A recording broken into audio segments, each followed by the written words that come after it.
All right, looks like we're live, correct? Yes, we are. All right. Happy Tuesday, everyone. Good morning, good afternoon, good evening, depending on, from where you're watching this live broadcast. I'm super glad today to have another great session with my co-host, Derek. And today we have a very special guest. And I know that we had to reschedule this, but it was well worth it. So definitely, I would like to have Ed introducing himself. But before we get there, please make sure that you guys gonna subscribe to our page on LinkedIn. You can also follow Derek's profile on YouTube, which has all the recording of the previous sessions. And please make this session interactive. So if you have any questions, feel free to put it in the message box. And with that, Derek, I pass it to you.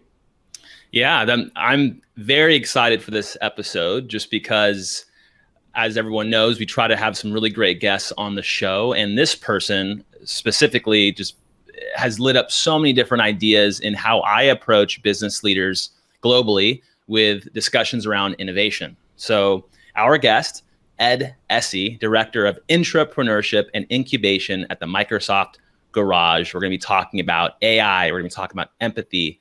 And we're going to be talking about innovation. So Ed, please tell us, how are you feeling and what gives you energy today? Oh, thanks. Hello. Feeling really well today.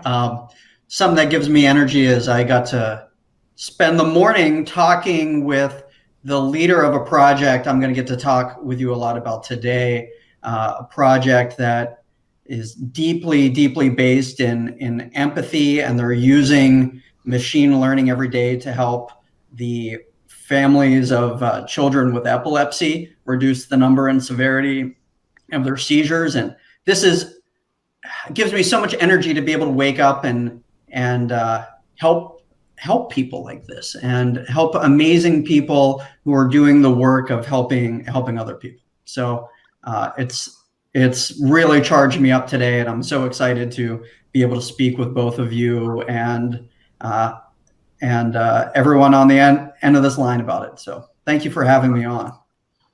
So Derek, it's interesting. Before we start the show, Ed and I, we had a side chat. And one thing that we discussed was that, there is always a common theme when you think about empathy and how people can relate to this world. So it's not just like saying, hey, I need to, put more empathy in my relation with my family, with my coworkers, etc. But it's really, how to understand this world. And when Ed was talking about his story, that he's going to go and, talk more about it, I could totally relate it based on, what I went through with Sam and, the story that we shared previously. So that's going to be a fascinating conversation. Yeah, I can't wait. And there's so many people focused. Empathy is such a buzzword nowadays. I see it hashtagged everywhere, but we're going to get into that today. We're going to get into what it is and why it's so important to technology. So Ed, can you talk to us about what you do today? What is the Microsoft Garage, and how did you get involved with this organization within Microsoft?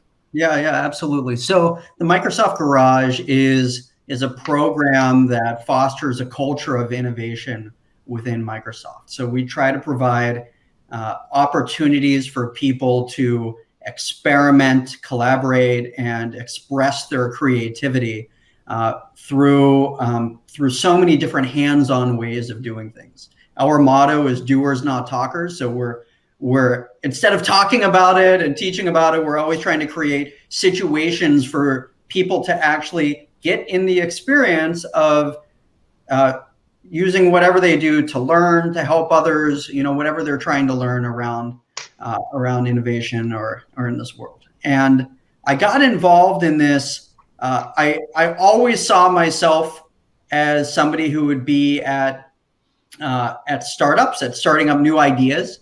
And when I graduated college a while back, I was like, I'll date myself exactly. I graduated college in 2001 when the dot-com bubble burst. And I remember the week before my finals week, I got this call, like, my job offer was rescinded. and then I got another job that was rescinded. Got another job that was rescinded. I ended up working at a startup. Our big press release when we were finally like sharing with the world what we did. You want to guess what date that was? Have I told you this already? You have not.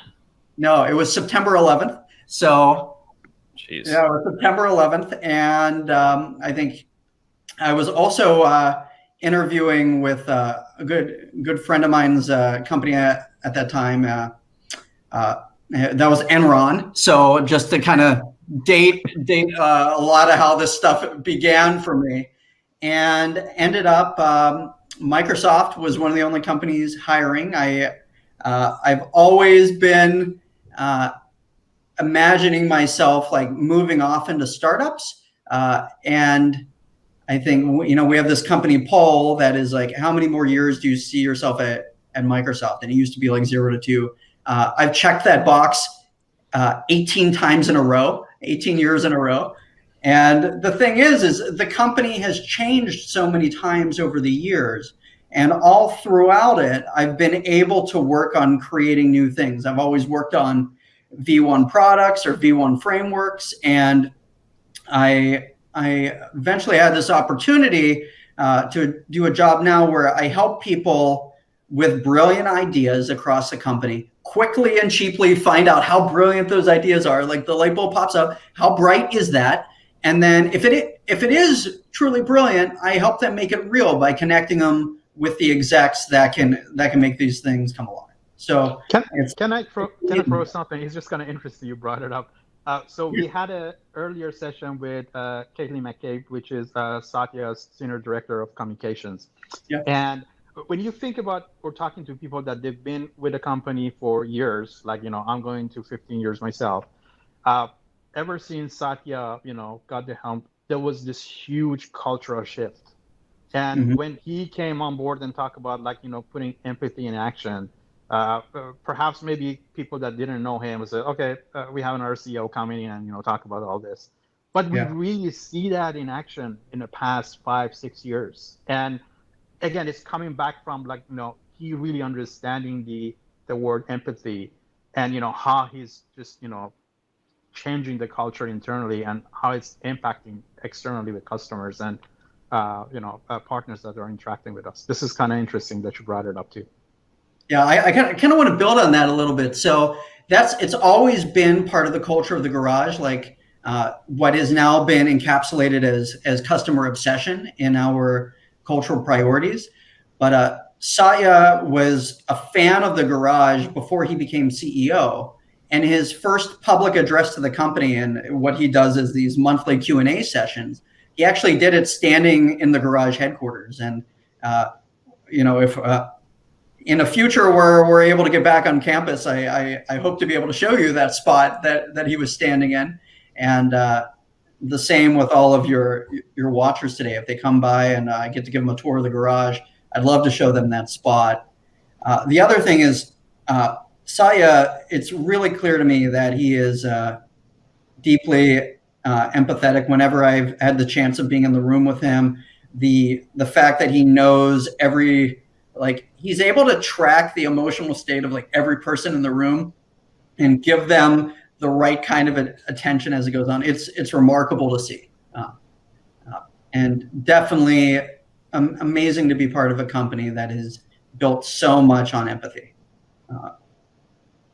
So, Ed, when you think about we're talking about startups, we're talking about technology, we're talking about a very inclusive groups of people working together cohesively to develop something. And I've seen some of the products that have come out of the garage that are now in production.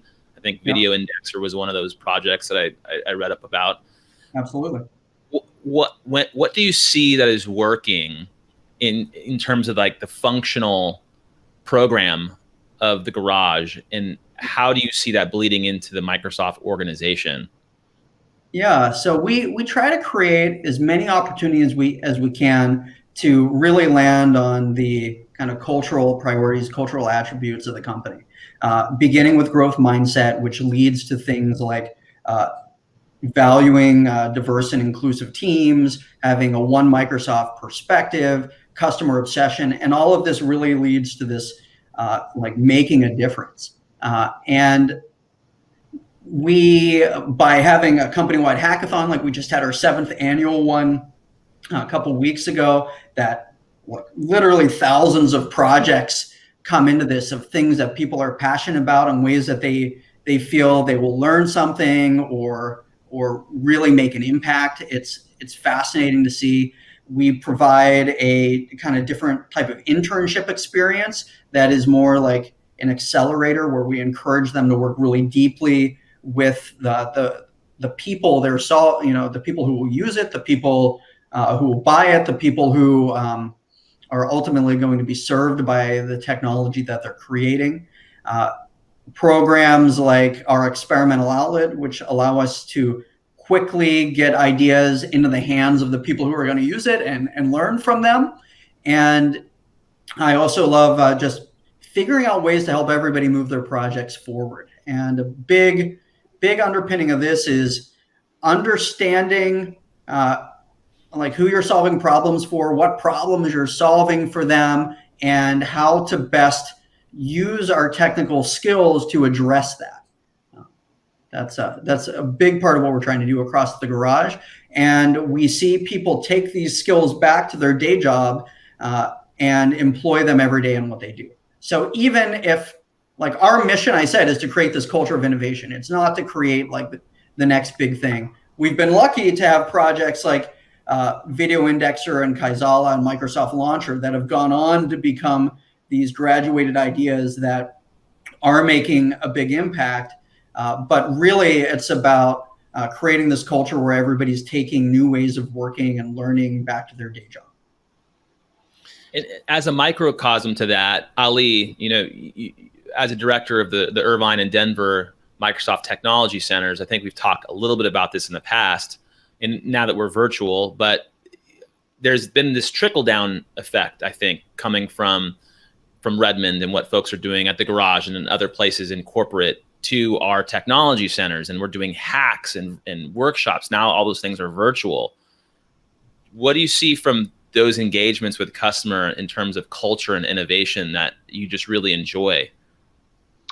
So as you mentioned, MTCs have been really involved with, those hackathons, specifically, our MTC in Boston with the garage team over there. They have like a very tight relationship in terms of, working together. But across the US and worldwide, I mean, that's what we do day in, day out.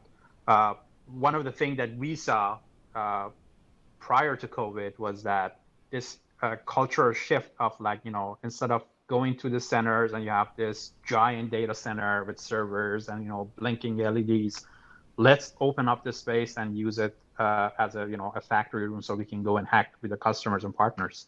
Of course, we started our project in Irvine. You've seen the pictures.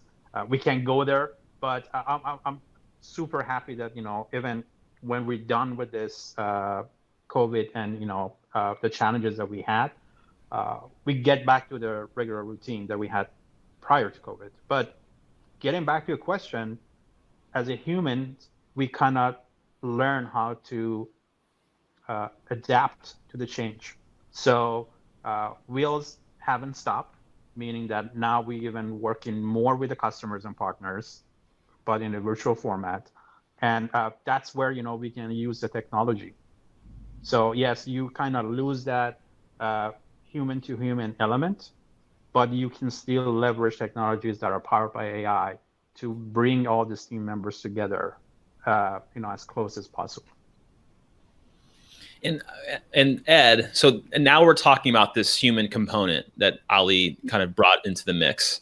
And so stole is a very harsh, strong word, but I went onto your blog. I think I reached out to you. It might've been in January or maybe even last year, actually. We had to go talk to a chief digital officer focused on innovation in DC. And I had no idea what I was going to bring to the table. Innovation's it's a huge topic. I think I reached out to you. I had heard of the garage. I had heard of the great work that you guys were doing. The folks in the field kind of throw it around when it comes to innovation. I reached out to you, you kind of gave me a framework. You sent me to your blog. I read a couple of your blogs. I took this framework about, it was fruit, trees, and soil. And I talked about fruit, trees, and soil to this C-level customer. Can you talk to us about what that means? Because there is a human component, and I think people should hear about it.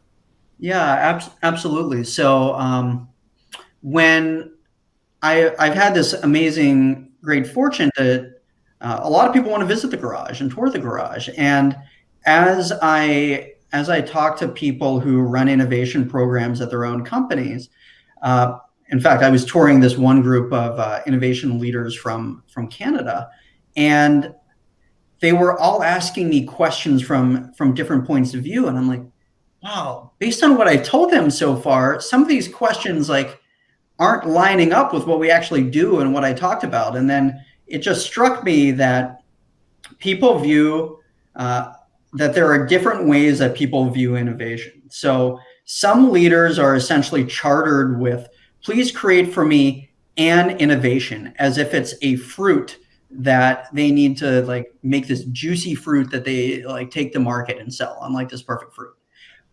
Other people who are innovation leaders are asked to create innovation as if it's a tree that can repeatedly produce these fruit. And they're trying to create this tree that's really healthy and can do this all the time. Whereas the garage, our focus is more on viewing innovation as soil, as innovation as a culture that is very fertile, and seeds can land in, and trees can spring up all over the company and bear fruit. And I've come to see innovation as it being important to think of it as the entire ecosystem. Like once you have the soil and trees come up and fruit comes up, even once you think about this, like the fruit that end up like falling off of the tree and not even going to market can spring up other trees. They can, parts of that organic matter end up going into the soil and making the soil more fertile over and over again. And so you're essentially creating this ecosystem.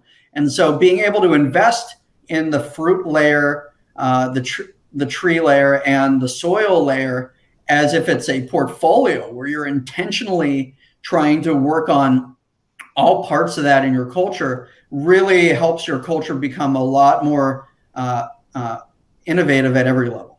And that's something that it seems like it resonated with you. It resonates with these C-suite execs you get to talk to on a regular basis. So yeah, that's the model. It actually came from a design perspective from a really great creative at Microsoft named Rick Barazza. He talked about design as fruits, trees, soil, and I've applied it to innovation as well. So want to make sure Rick gets the credit there because very brilliant mind. And we should put the link after the show is published. Yep, I will. And Noah Tora is a program manager with customer success. He would like the link. So thanks for posting a comment, Noah.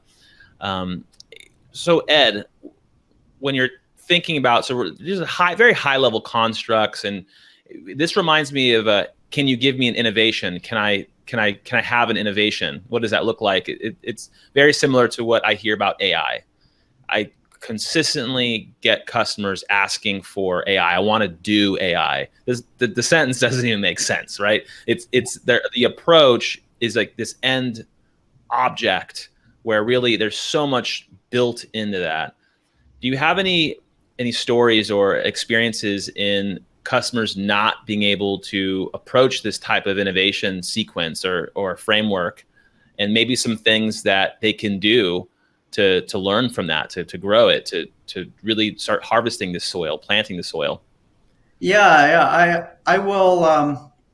I think I'll start with a common pattern. A common pattern I see is people like, oh my gosh, we need to create a machine learning solution here or some AI solution here, and they go out and they're trying to figure out how much data they need to collect, and they're collecting this data, and they build a model, and then they build software around the model before they ever even test this idea at all. They're like, data can be very expensive to have enough data to build this model. And if you end up building the wrong model because you haven't tested it, you're not going in the right direction. And I remember once hearing this quote, "Data are people too," and I started striking me as, no, actually, data are people first.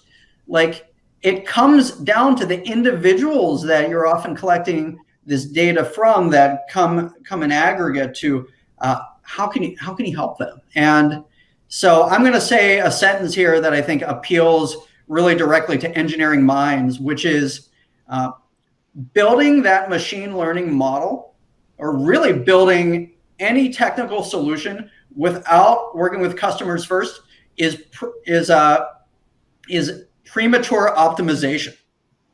So it's like, you're just optimizing early on. You need to spend time in this empathy phase to where you're really getting to know the people you're working with. And I'll talk a bit about that same project, Mirror HR, I was talking about at the beginning.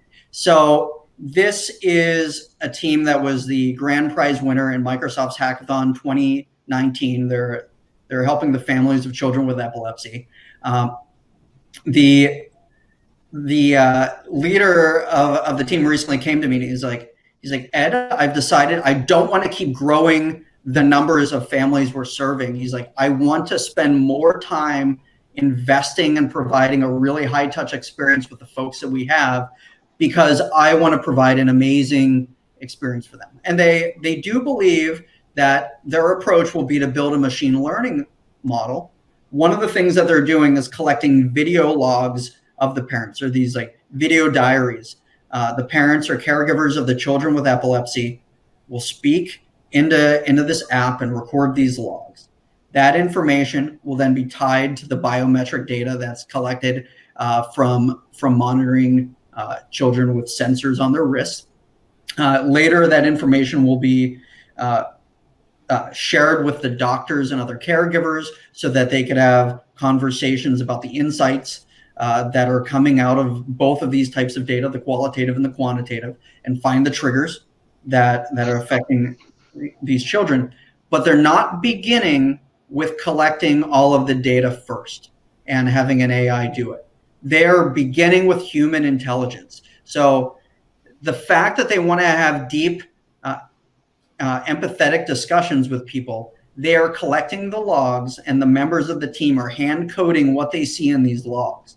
As they're doing it, as they're collecting these like log entries, or the team calls it diary entries, these diary entries, and hand coding it, that information is becoming the data and the ground truth. It's like, it begins with human intelligence. They're building empathy. They're having discussions with them. They're reading the logs. These conversations are so deep that they need to shield themselves emotionally and prepare themselves in a resilience standpoint, because they're going through something so incredibly personal with these families. But meanwhile, while they're doing that, while they're making connections that are influencing what is in this app that they're creating, they're also gathering the data that will then be used to train the models. And they'll be able to move on this continuum from all human intelligence supported to completely artificial intelligence supported at the other side. Going through, they'll be able to go to, you use human intelligence to update transcripts that the machine learning is updating. And eventually you will have machine learning that's augmented by human intelligence, where machine learning is doing most of the work, but humans are coming in and tagging things, to eventually, as they need to scale out to, the 7 million families in the world of children with epilepsy, and eventually even into adjacent markets, they're going to be able to do that by taking this gradual path to it that is based on a foundation of empathy all along the way. Oh, this is fascinating, man. I mean, when you think about well, this was for a very specific cause, but I can kind of connect this to the similar conversation that I had with one of our customers, that they manufacture sensors for type 1 diabetes, like blood glucose monitoring, and which I'm using that product myself. So I was talking to their R&D team members, a couple of engineers, and they were just trying to figure out, how they can use the data and telemetry information that coming from the sensor to make the product better. And one thing that we were discussing, just like, hey, before we even get there, we need to think about that human element of this, the emotional impact. Like, if the sensor is faulty and gives you wrong data, how it's going to impact mentally the person with type 1 diabetes, right? And this is the part that you guys need to focus more before you get to the technical aspect of it.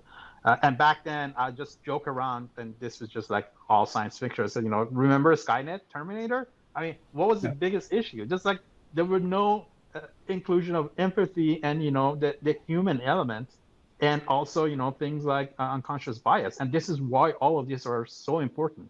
So AI by itself, it's an easy thing, but it's all these other factors that make this super, super interesting. Yeah, we're just, there's this concept of you have to do the things that don't scale first. That's what the founders have to do at the beginning. And I think it was Reid Hoffman who first said that, and he's now on our board at Microsoft. But I think about the story from Airbnb. Whoever knew that Airbnb would go on to have more rooms and capacity than like all of the other hotels in the world combined. When it began with these two founders who would literally, as they were trying to understand why their people who were renting out their spaces weren't landing, and they would actually go and stay there and couch surf. And they would say, hey, we think higher quality photography is going to help you. We think higher quality photography is going to help you get more bookings. So they went to a community college, learned how to become photographers. Like, these are the founders of this tech unicorn now, right? But they would show up themselves, knocking on people's apartment doors and say, hey, we're here to take photos. And they were doing that deep empathy work that was needed at the early phase, so that later on they would be able to scale their idea. And this was something that really inspired us when we thought about these machine learning approaches. Is what is the version of doing that thing that doesn't scale in the machine learning world? And so, and I'm just thinking about from a business, so that we're not having a business discussion. We're having more of an innovation discussion and a culture discussion and a people discussion. How do companies and organizations, on a global scale, they're thinking, especially now, they're thinking about the bottom line. We're hearing that, the projects that aren't going to yield revenue or some kind of value ROI metric in the next 6 to 9 months are going to get cut. How do you have the discussion around business metrics and the business reasoning when you're not thinking about scale? Right. What does that workflow look like, do you think? Yeah, I would say a lot of businesses have this problem, which is they either underfund ideas or overfund them, right? Like they're like, oh, we're either going to put 0 people on it or we're going to put 100 or 200 people on it.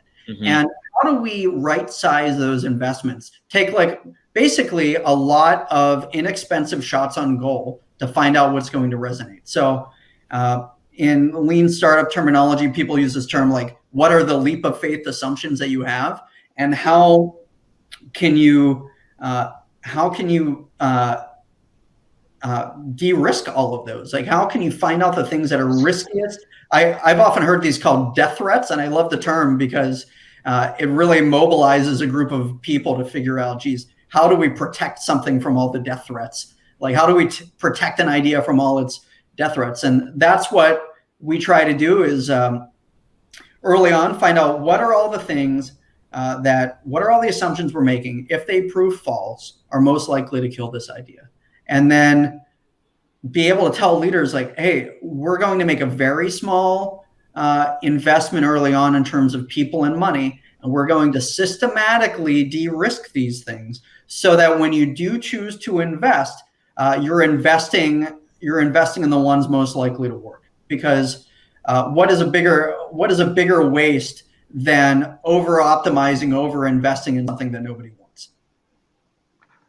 I have a question for you, Ed. You know, what are your thoughts, or where do you see uh, Facebooks of the world, Googles of the world, Microsofts of the world, IBMs of the world, uh, uh, kind of coming together? I mean, I'm sure we're doing it to some extent, but what is your vision? How do you see, all these innovators in a space of AI and ML, they can do better together to, provide this type of like solution to have even bigger impact? Like, how do I see us like organizing to have like bigger impact at the high level? Well, I'll tell you this. I mostly think about ideas when they're small, but figure out how they eventually become big. And one thing that maybe a lot of people following this wouldn't know is all the companies you mentioned. I talk to the people.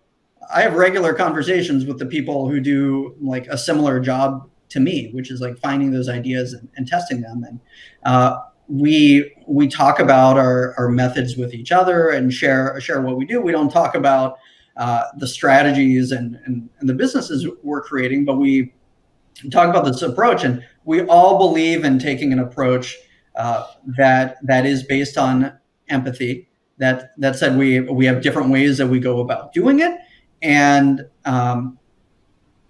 we, like all of our businesses, even though we use technology to help empower the solutions, we all really have different visions and missions as companies that just happen to be based in tech as a solution. So how do I see us come together? I think one way I think we all sort of push each other to be better. We share methods with each other. I know something I've really been excited to see, you at the beginning talked about the changing culture of Microsoft. We've moved to a more and more open company over time, where we figure out the right ways to work with other people in our space who are like, we're really the real goal is to like help as many people in the world. So we as Microsoft we want to enable all people and organizations in the world to achieve more. And sometimes we're able to do that through partnerships with people who the media want to like maybe overexpress as competition, when it's really just other parts of the market who we work with and can often help us get that mission or vision accomplished.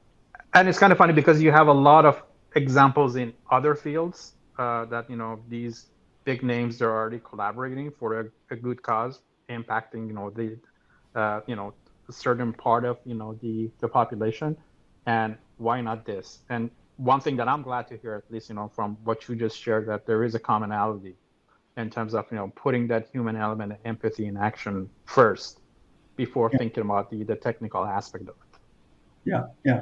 And I'll give the caveat that I am not at all the right person to be a spokesperson on our interactions. Absolutely. With yes.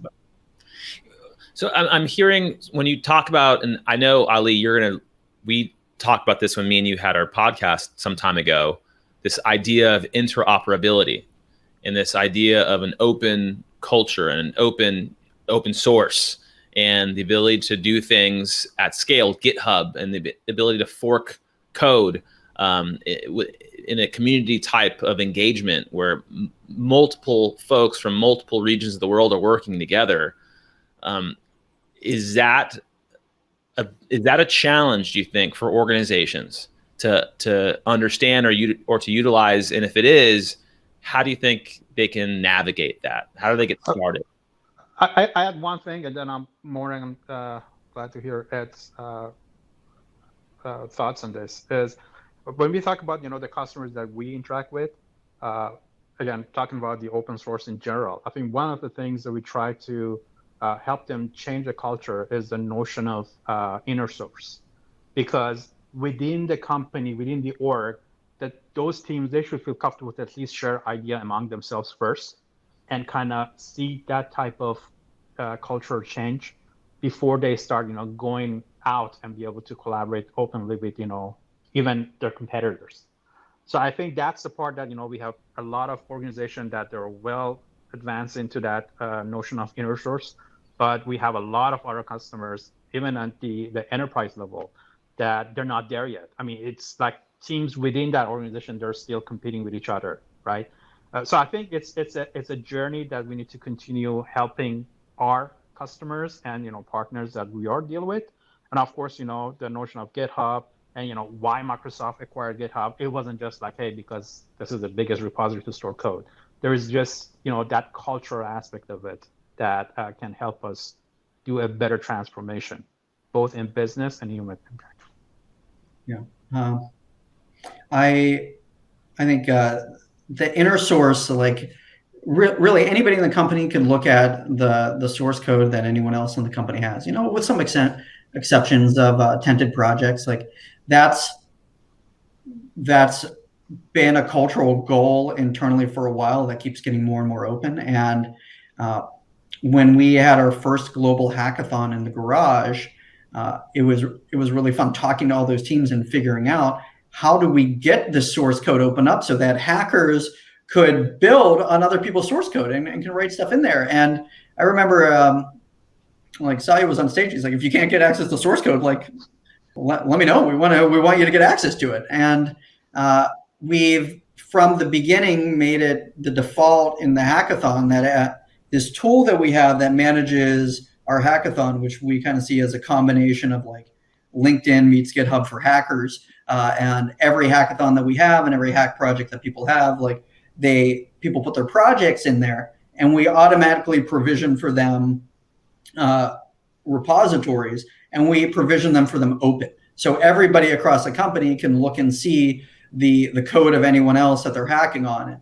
So many of the best projects come when a few people working in adjacent spaces see what others are hacking on and decide to merge it together, merge their ideas together. And so it's amazing what happens when you have a company that's working on this internal shared source, and working with the GitHub team since we've acquired them has been amazing, and in understanding how we can integrate GitHub and what we do with hackathons and how people can move their projects forward.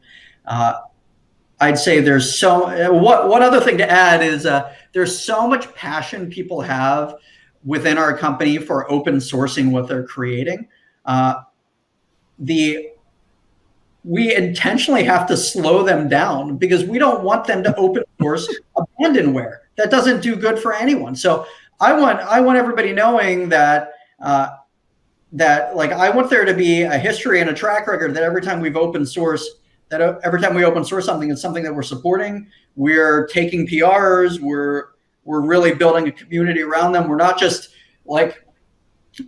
shipping code and walking away from it and moving on to something else. That if we do open source something, we're doing that because we're trying to build community and engagement around that. And it's something that we mean to support and work with you on. And so understanding that culture of building community around open source projects externally is always something that to invest in and build. I think this follows one of those power laws that like the number one project being supported to the number two is like 50% like fewer contributions, and it drops down like that. Like open source has short head and long tail, and we want people to like focus on creating projects that they intend to be in the short head.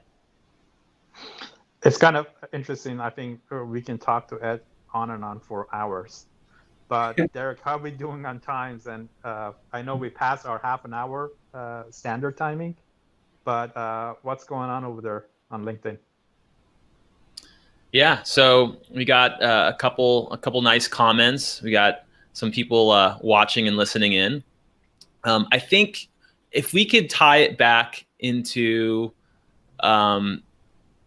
so Noah just posted a comment. Within the healthcare interoperability and in the context of innovation, how do companies address HIPAA and privacy data? PII privacy data?